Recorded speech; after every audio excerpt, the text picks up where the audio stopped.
Okay, hey everybody.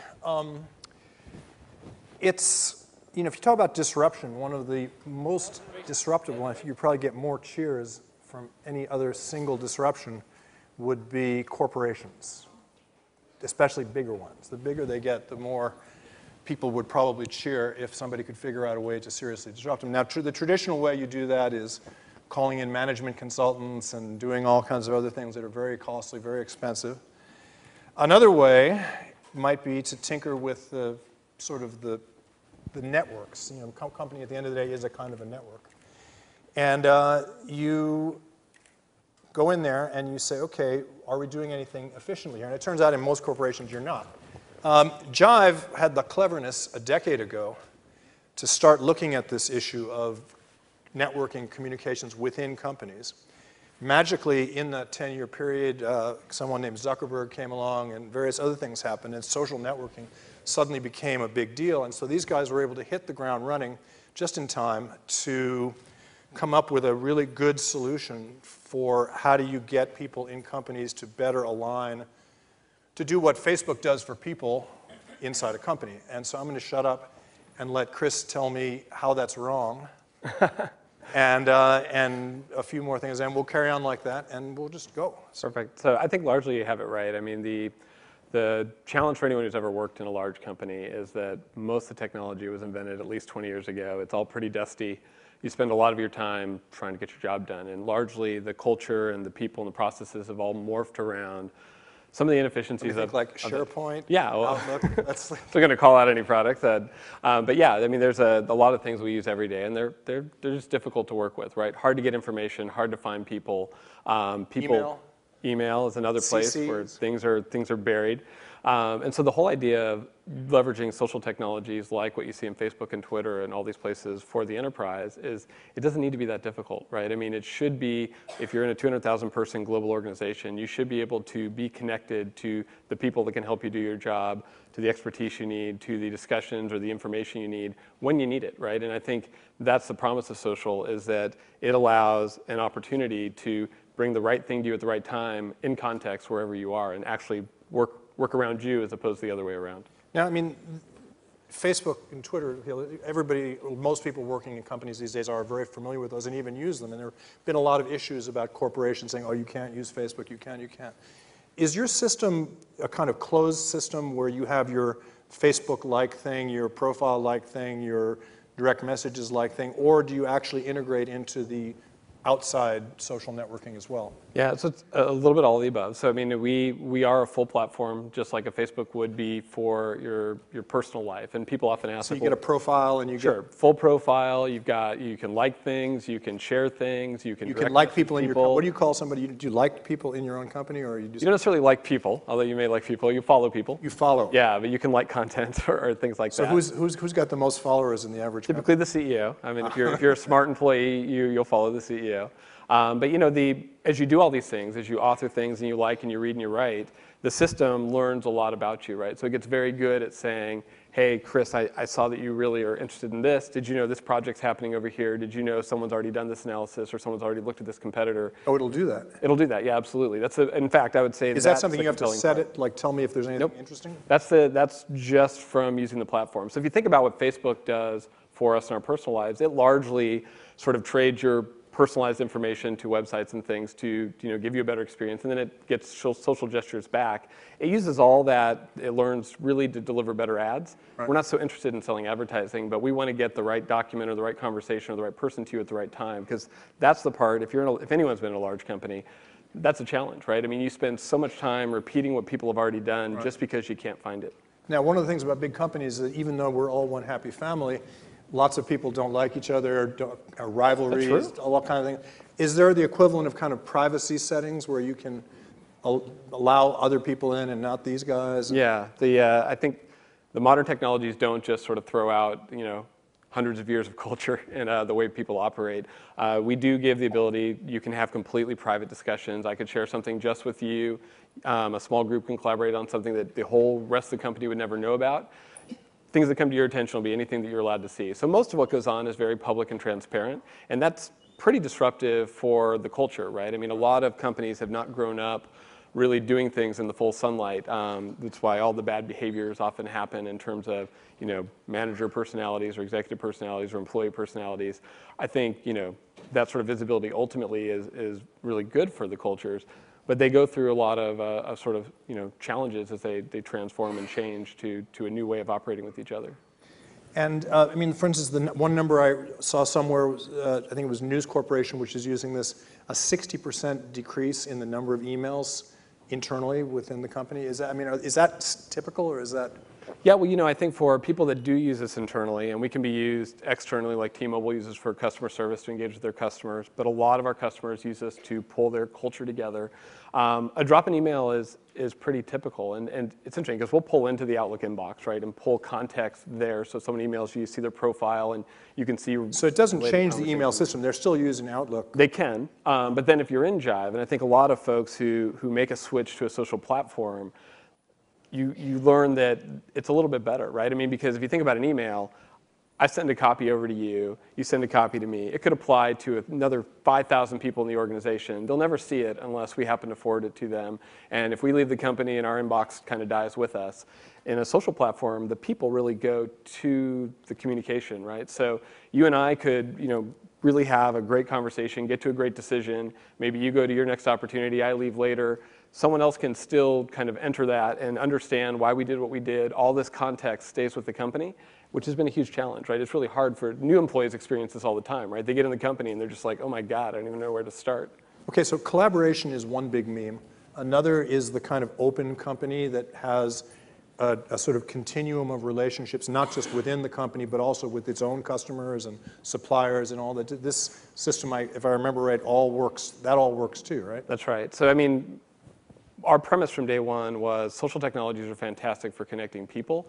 Turns out people are customers and they are employees and they are partners. I mean, we don't think it's just about employees working together or vice versa.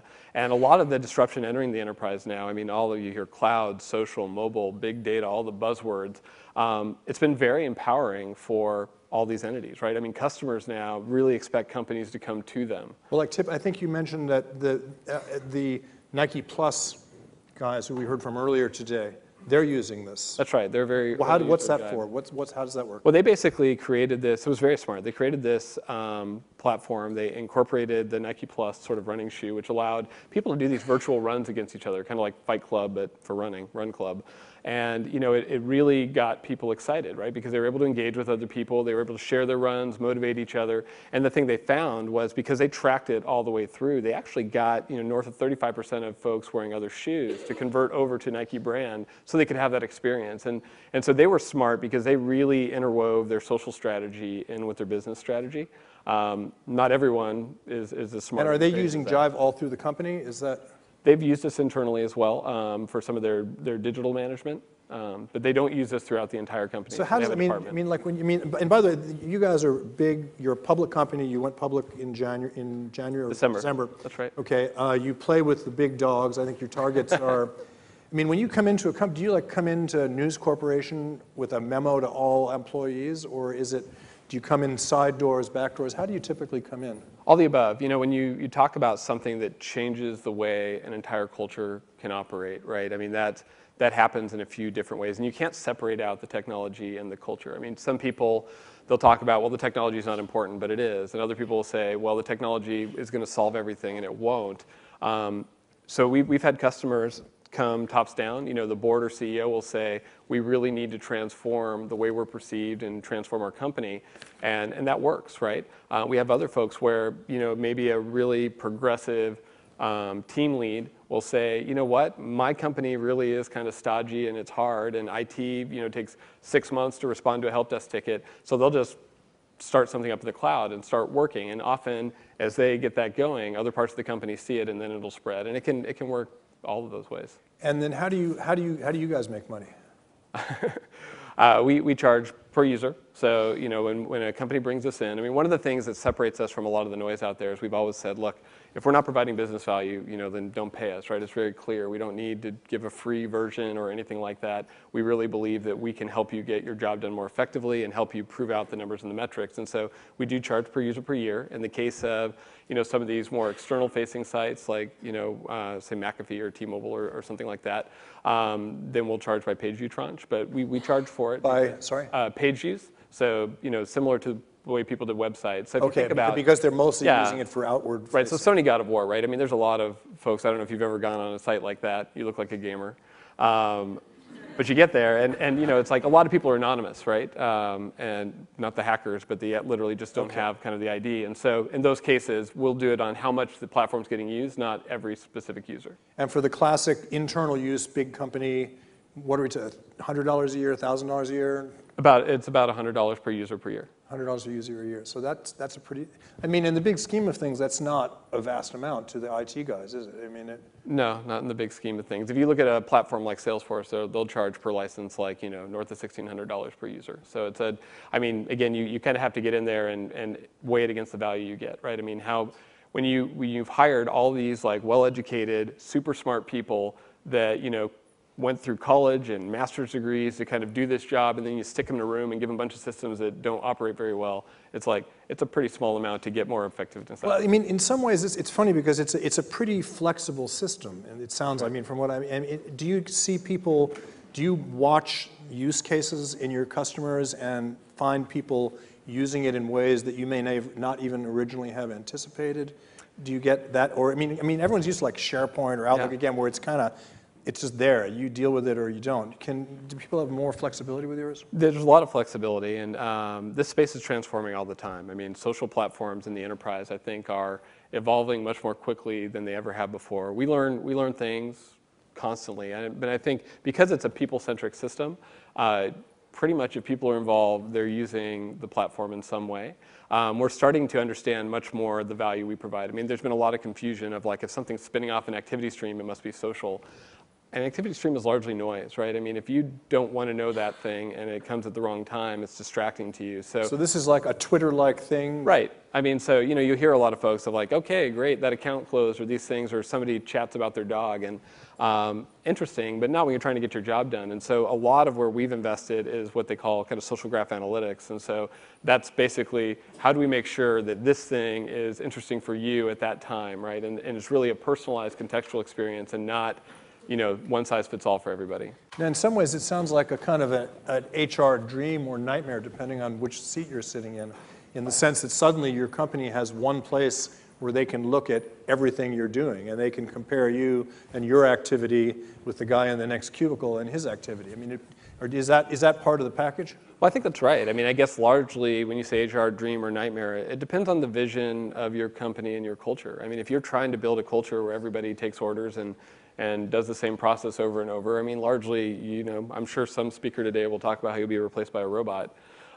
If you're doing what people are good at, then, I think you want to make things more visible. I mean, smart people are able to absorb information and make decisions. And so I think we're seeing that shift. People come in to get their first job now, and they're used to having a lot of information at their fingertips. It's not this game of like, I know more than you do. It's really, I have to engage you as an equal, even if you work for me, because you're smart and you can make good decisions. Do you get the CIO type, sort of a security-minded one, saying things like, wait a minute, we don't really want to give Johnny over here the keys, or potentially the keys to the thing over there? I mean, so security becomes an issue, right? It's absolutely an issue, and I'd separate even out security from some of the technology issues. I mean, if you look at the arc in the enterprise of the role of the CIO, I mean, back in the 90s, in the height of innovation and disruption that was the bubble, you saw the CIO role get created, and it was very strategic, right? It was enabling businesses to transform and be more competitive, and somewhere along the lines, they turned into policemen and gatekeepers and the guys who keep the systems up and man the help desk. And I think now that a lot of this innovation is coming in again, and candidly, you know, like people are walking devices through the front door, they're firing up cloud systems without asking for permission. Largely, in many cases, they're out of compliance. The role of the CIO is shifting again, and I think it's a good shift where they're starting to recognize these trends are changing their role to be a more strategic role again. They can enable the enterprise to be more effective and more agile. We try to do a lot of things to keep IT and CIO in control while still giving all the users the freedom and the ease of use they're used to in their personal lives. So maybe if you guys really get some traction, we can add like a point of GDP for all those emails that are getting, and just endless, too many meetings, too many emails, too many CCs. Get rid of them all, and we can go back to having a healthy and happy economy. Let's see. I mean, that's a dream, and I think largely it's not just a dream. I think the promise is really there, and we've seen this wave before. I mean, when portals came in, the promise was we'd be able to find everything we needed, and then intranets and wave after wave. But it really does seem now that the technology is really morphing around the way we operate, and now that we can really do analytics at scale and understand what you're doing, not forcing you to kind of like enter in something in a profile or tag things or classify things or upload things. Once the technology gets out of the way, and we've heard this a few times, I think Jack Dorsey keeps saying that, that's where people are happy, right? It's supposed to enable you. It's not supposed to be something you need to learn just so you can do your job. Thank you very much. We are out of time. Chris Morace from Jive, and I hope everybody gets more Jive. Thank you. Thanks, Spencer. Thank you. Okay.